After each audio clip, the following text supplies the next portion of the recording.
review for our post-test or post-assessment. And our topic is still expression, equations, and inequalities. All right, let's see what's our next. So, C is did not edit. Read it or watch it. What do you think you're gonna go? So it means I did not. The edit version was not here. So let's say you have a book, right? Uh, the best example that I have is the Harry Potter book. They usually have the movie version of that, and they usually have the book version of that. So which one you'd rather do? Read it or watch it? I don't think it's Minecraft. I think it's Pixel. I don't know if I really want to read it, and I also really want to watch it. No, what's your decision? Write it down, and then we'll talk about it. It's not letting me right. OMG, you could drag an arrow and I just click and then it just boom, arrow fly in. Oh, you do? Oh, Book and the movie is really different in Harry Potter. Lapping of voice, okay? So who would like to go first? Selena, go ahead. I would rather read it because the movie sometimes they change some stuff. Okay, that's nice. Alana. I like to read it because sometimes in the book they have more characters. They spend more time on the character development and stuff. And in the in some movies they take out like some of the side characters that help the plot, the story, or not they're not essential if, and they add some characters also that were in the book, so it kind of gets confusing. Correct. So Jin, how about you? Okay, if I could choose both, I would choose both, but I could. Quinn, how about you? I would rather read it because, yeah, I don't know why, but I just like reading better. All right. Omar? Undecided? I would rather read it. Well, I'll do both, but if I were forced to make a decision at the end moment, I would choose read it because reading it has more details and basically it has more fun in reading it. It has every single detail. And it's basically the beginning of everything. So then when you start watching the movie, there's so many different things in that. So it just annoys you why the hell is the movie different from in the book. Correct. I agree. Ayman. I would rather watch it because if you watch it, it's you could understand what the movements are and what they're doing and where it will be. So yeah. So when Harry Potter books was published, I usually get the copy, and I keep on reading it, right? And then towards the end, there were last two books, but then the movie came before the publish of the last book. So we watched the movie, and then it becomes. That's true. Omar said, and you guys said that the details are there. But if you want more action and fun, you want to watch it. So for us, maybe you guys have more time reading. There are still people who loves reading because of the details. The characters' expression of themselves are very clear in the book, right? But if you don't have time, I think you just have to jump to the movie and watch and finish the book in 2 hours instead of 2 weeks, correct? But I still love to read. Reading is more. I remember one of the students during the boat trip that we have last year. We were in that boat, and that girl was just in a corner reading a book. She pays $75 to be in the boat trip and just watch the book and just read the book. I forgot who she is. So lame. I forgot who was that girl is. I feel bad that she pays $75 to be with us, but she'd rather read a book. And no matter how loud we are, we're dancing, we're screaming. Must have been boring enough for her to do that. I guess so, but that's what I'm trying to say. People loves to read no matter what, and people that have time will watch it. All right, but thank you for the share, guys. Let's start a lesson. So last review, we didn't able to talk about the question number 6, right? For last time, but our goal will be the same, to solve problems involving expression, equations, and inequalities. So last Friday, I think we're not able to solve question 6, did we? Yes or no? Did we catch up? No? Okay, so let's answer this and we'll talk about it. So the middle school drama club is planning a picnic. The cost of food for each person attending the picnic is $6.50. The club budget includes $150 for food for the picnic. Write an inequality to represent the number of people, which is the letter P, who can attend the picnic if the club stays within its food budget. Alright, write an equality that represents this problem, guys. Wait, what's an inequality? Seriously, Omar? Omar! Greater less than sign, right? That Yeah, the less, the greater or equal to, the lesser equal to. Yeah. Alright, we call them. I tried to do this problem over the weekend. I'm like, how can you put this into an inequality? Instead of equal sign, because you're gonna just say E equals 50. So you really have to figure out what inequality you got, because he got $6.50 per food per person.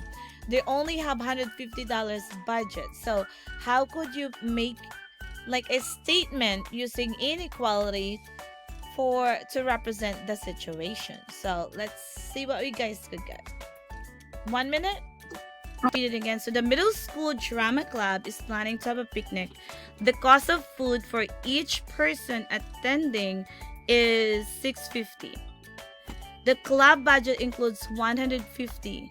So write an inequality to represent the number of people, P, who can attend the picnic if the club stays within the food budget. So we know the food budget is $150. You guys are not asked to solve this. You're just going to ask to write an inequality. So what will include to $150? It means we cannot go beyond $150, right? Yeah. So Selena, how could I represent now $6.50 per person? I could do 6.50p. So we could write 6.50 every person, right? So $6.50 per person. So if there are 10 people, you guys already solve it for 23, other people solve this for 23, so you divide both sides. That's why when I asked Alana, find an inequality that you are going to divide it with 650. So what's the opposite of divide? You multiply, right? So 650 times the number of people should not be going more than 150, because that's the only budget they have. So yeah. Wait, don't you have to put the line underneath? So we could 650p is less than or equal to 150. So you could do less than or equal to 150. I could take both answer, even though it's here, it doesn't say at least or at most. So if it says the budget is at most 150 or at least 150, then you have the bar underneath. But yes, it could be equals to 150. That's correct. It could be equals to 150, but it should not be more than 150. So less or equal to 150, I'll take the answer, and I'll take this other answer. I'm ready for a question if you have. Selena and other people who were able to figure this out could answer back. Alana? But then isn't there only one correct answer? Because usually when you write inequalities, it's only one correct answer. So would it only be less than or equal to be the correct answer and not less than? Because if you say it has to be less than, then it says they can't meet their budget. But if you say they could be at least, then that's saying that they can use all the money. But if you're saying that they can't, that means they can't use all of the money. No, but that's why I said the budget includes 150 for the food picnic. The correct answer exactly is this. But if there are some of you who say it this way and explain it to me why it should be this way, like what Selena was saying, I'll consider that. But the correct answer is really it should be less than 150, because we're not chopping every heads of the people. But then why can't it be less or equal to? Because yes, you would know you can't chop off heads of people. That's why I said So you could answer be it this way or this way. You could answer both for this. even though there's no word at least 150 or at most 150, you could still put the underscore equal sign and I'll consider both answer. Okay, for this test. Okay, so you could answer it this way or that way. That's fine with me. But be careful when it's not in a sentence form. When it's not in this form, they will usually say at least 150, so it's really like that. It's really like a greater or equal to sign, or at most 150. It should always be less or equal to. But if it's a plain situation that say the club budget includes 150, it doesn't really say that's the most or that's the least, then just a less than sign is fine. This is the real correct answer. Alright, but I'm considering that. Depends on the explanation you have later on because it has part that explains. Alright? So here, when you solve this problem, I saw the other people already like solved this problem and said there are 23 because we divided them, right? So this is the one, and then when you divide it, you guys got the people should be less or equal to 23. So you could take 23 people or less for this answer. All right, so because you cannot feed more than 23 or else you'll be out of the budget. Okay, doke. I'm gonna put the answer key later on at the end of the day, and this video if you want to go back and review. Next question. So during a road trip, Sterling keeps track of the time he spends driving, which is letter T, and the distance he drives, which is letter D. Which best describes the variable T and D? So I want you to figure out which one is changing and which one depends on that change. Give you a minute. So in this case, Sterling is tracking his time, right? So he's tracking 1 hour, 2 hours, 3 hours, 4 hours. And then that that will be accompanied to how far they go, how far they go, how far they go, how far they go. All right? So, and the distance he drives. So Selena was saying whatever is the first thing that comes, that will be your independent variable.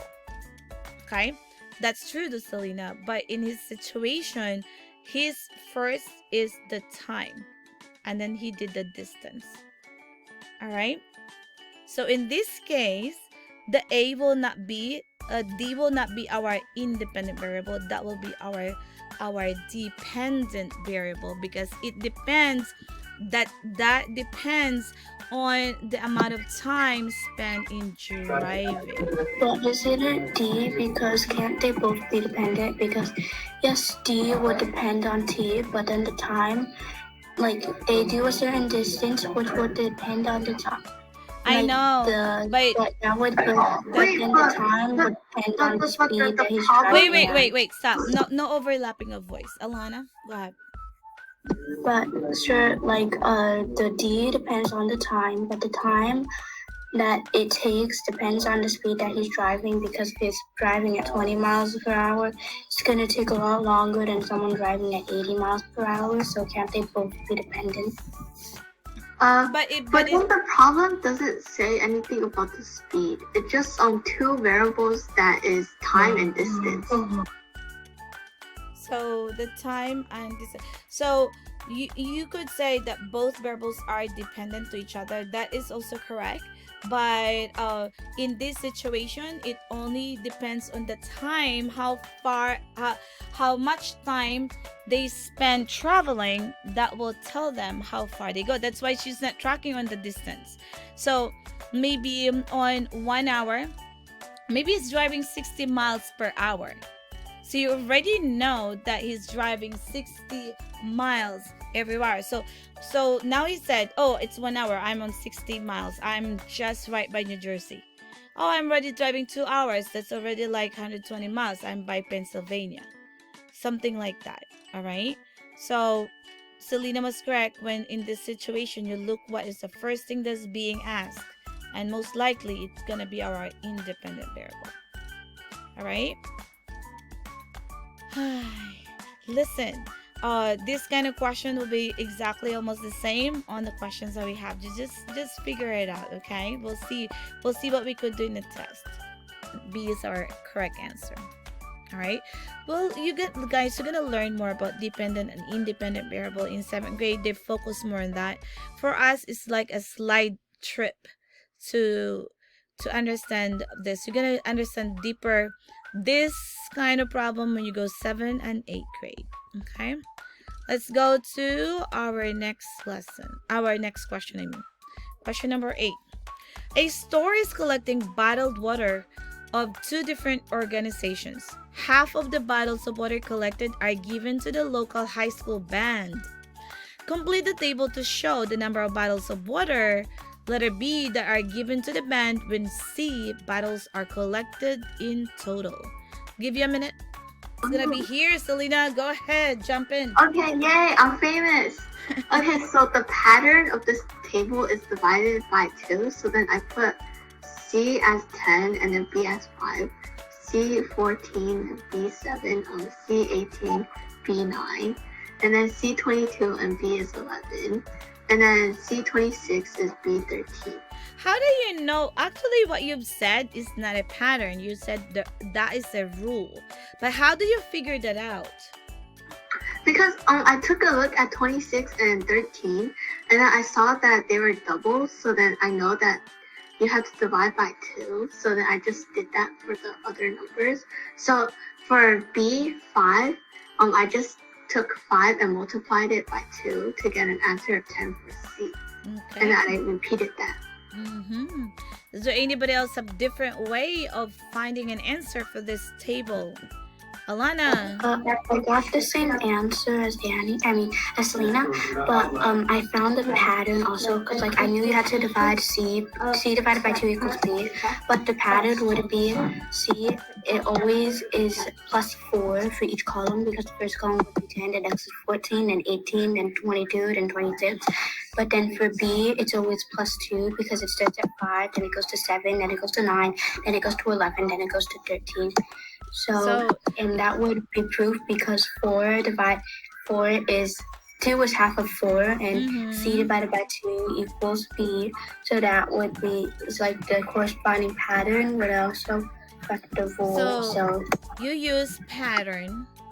Okay, I tried to found it from the written also because it said that the organization, half of the bottles were given to the local band, so I know how to divide the amount the organization got by 2 to get the amount that the band got. That's a good observation. So using pattern is good, using rule is good. Just be careful when you use pattern because sometimes they skip the table.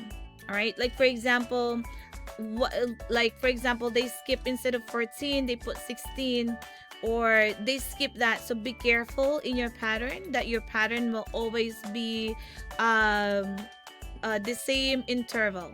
All right, so just check if you could create an interval that doesn't jump high from the next one, that it will always be plus 4 plus 4 plus 4, or plus 2 or minus 2. We're out of time. Oh, we don't have time anymore. All right. I'm a trick cook. I have fun trolling. All right then, so our answer here is 10, right? And here we got, what is this one? And then 7 and then 9 and 22. Yeah. All right, wait, guys. Miss Pangora, quickly, can you tell me if this was correct? Because for this one, your wave one without design. For this one, what do you put in the first part? Because it says the estimation is allowed. Use the value n for each side of the point. What are you talking about? Next question? No, can I present and show you? Yes, but we don't have that much time though. All right, anyways. All right, so with that said, looking at your pattern, we could end up that this is 10, this is 14, and this is 9. This is gonna be 22, and you could always go back to the ratio that is being given. You could simplify this dividing both sides by 13, so you could always go to 2 over 1, and you could like add up over here with 2 over 1, and then you could see the pattern that you could do. Times 2, that's times 7, and that includes times times 5 times 5. That would be great. Okay, all right, so let's go to our next problem. See what we have. Okay, so this is a little bit easy too. So which equation can be used to describe the pattern in the table? So in this case, you just have to do substituting the value of the problem. All right, so let's look at that. When substituting the value, you really have to substitute it to at least half of the item to really make sure that they work, because sometimes they work in the first and second, it will not work in the third. So let's double check all the questions that we have. So let's say 2 times x equals y. So it means 2 times 10 equals 20. So that's correct. The first one is correct for A. And then 2 times 11, that is also correct. 2 times 12, that is also correct. It's 24. And 2 times 3, that's also correct. 14 times 2, that is also correct. So the best possible answer we have is A. And it doesn't say choose all the possible answers, but the best answer we have now is A. But let's just double check just to make sure that we are doing it right. So for letter B, x divided by 2. So 10 divided by 2 is 20. Definitely not correct right away for the first question. So B will not be a possible answer. Let's look at letter C. Y minus 10. Y minus 10 is 10. Oh, that's correct. Y minus 11, that is 10. Oh, that's another way. That's correct. Maybe we have two answers. Then 24 minus 12 is 12. This is what I'm trying to say, that you might have chosen, you may say, oh, it's already correct because I checked the first two and it works, but for the third one it didn't work. So still it's not a correct answer. It should work for every single question in the table. The equation should work in every single one of them. Let's just double check letter D, just for the sake of double checking. We know already the answer is A. So y, they said, is like 1/2 x. So 1/2 of 10 is 20. That's totally wrong. So it's not. 1/2 of 10 is 5. So now we could prove that A is really our final answer. All right. Look for next question. Here's another problem that we usually have trouble with, but let's look at it. The graph shows up Mia's time in making necklaces. So Mia's time is here, 0 to 4 6, and the necklaces is here. Okay, so use T for the hours and N for the necklaces. Identify the independent variable and the dependent variable. Use them to write the equation that represents that situation. Right? Usually when you write an equation, it would be y equals something something for x, right? So if that is our case, so what happened to y? What did happen there? So in every hour we create 2 necklaces. So we could just say that y could become 2 necklaces for every single time that we have created. So if it is 1 hour, we create 2 necklaces. If it's 2 hours, we create 4 necklaces. If it's 4 hours, we could create 6 necklaces. So we could say that the T is the time and the Y, or we could just, since we're doing N, so I'm just gonna change that to N. Sorry for that. So we could just change that to N is like the number of necklaces created in a certain amount of time. So if we are doing it for 1 hour, right? So we were able to make 2 necklaces. If we are going to make it for 2 hours, so 2 over here, 2 times 2, that gives us 4 necklaces. So we could create an equation that represents that, and our dependent variable and independent variable is there. So the one that's changing is the number of necklaces, and the one that is fixed is the time. All right, so usually the y is our dependent variable, and the x is our independent variable. Go next question.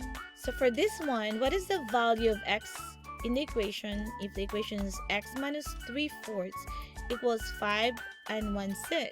Solve the equation using inverse operations. So let's look at this. So we're gonna say x minus 3/4.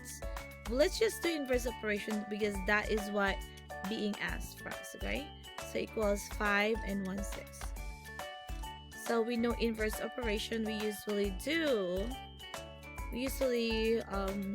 get the inverse, so to isolate the variable, right? So I'm gonna add plus 3/4 in each one. Okay, so this could cancel up because that's gonna be 0. So we have now x, and then we're gonna just have 5 and 1/6. I'm gonna write it back over here so it's easier. 5 and 1/6 plus 3/4, right?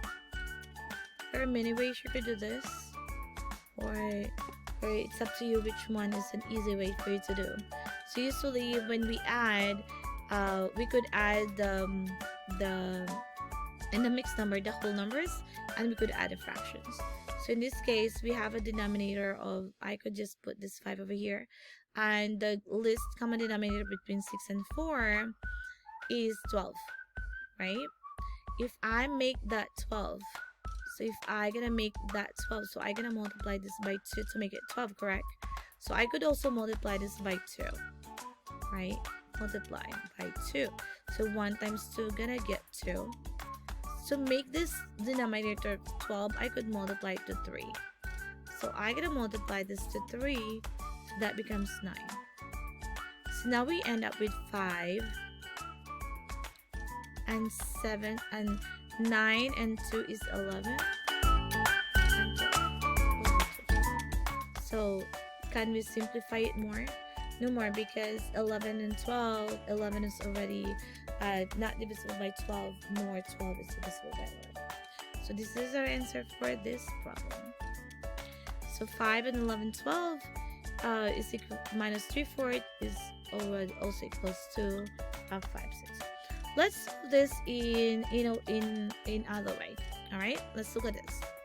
Remember in previous example, we add both sides by 3/4, and we end up with 5 and 1/6 plus 3/4, correct? So others love to change this to improper fractions. So that's gonna become 6 times 5 plus 1. So that gives you 31 over 6 plus 3/4. So this is a long way, but you could still do it. It doesn't say that you can't. And between 6 and 12, between 6 and 4, we could still get a common denominator of 12. And since we are making it as 12, so that gonna be multiplied by 2, and I could multiply this by 2. So that gonna become 62. And since I'm gonna multiply this by 3 to make it the denominator 12, right? So I could still multiply it to 3, and that gives us 9. We end up with 71 over 12. And the question is, we need to simplify this. How many 12s I could get from 71? So I could get 5, right? I could get 5, and then there is a remainder of 11, and we still have the denominator of 12. Alright, so that is 60, remainder 11, because 12 times 5 is 60, and then remainder from 71 minus 6 is 11 over 2. Okay, so you could solve it in many ways you like, and it's okay as long as you show work. All right. Okay. All right. So I wish you good luck for the test. You guys need to study. Just look at the answer key that I'm gonna be posting, and our unit 4 part 1 test will be on Monday, May 17. Wish you luck, everyone, and thank you, and stay safe always and always. All right.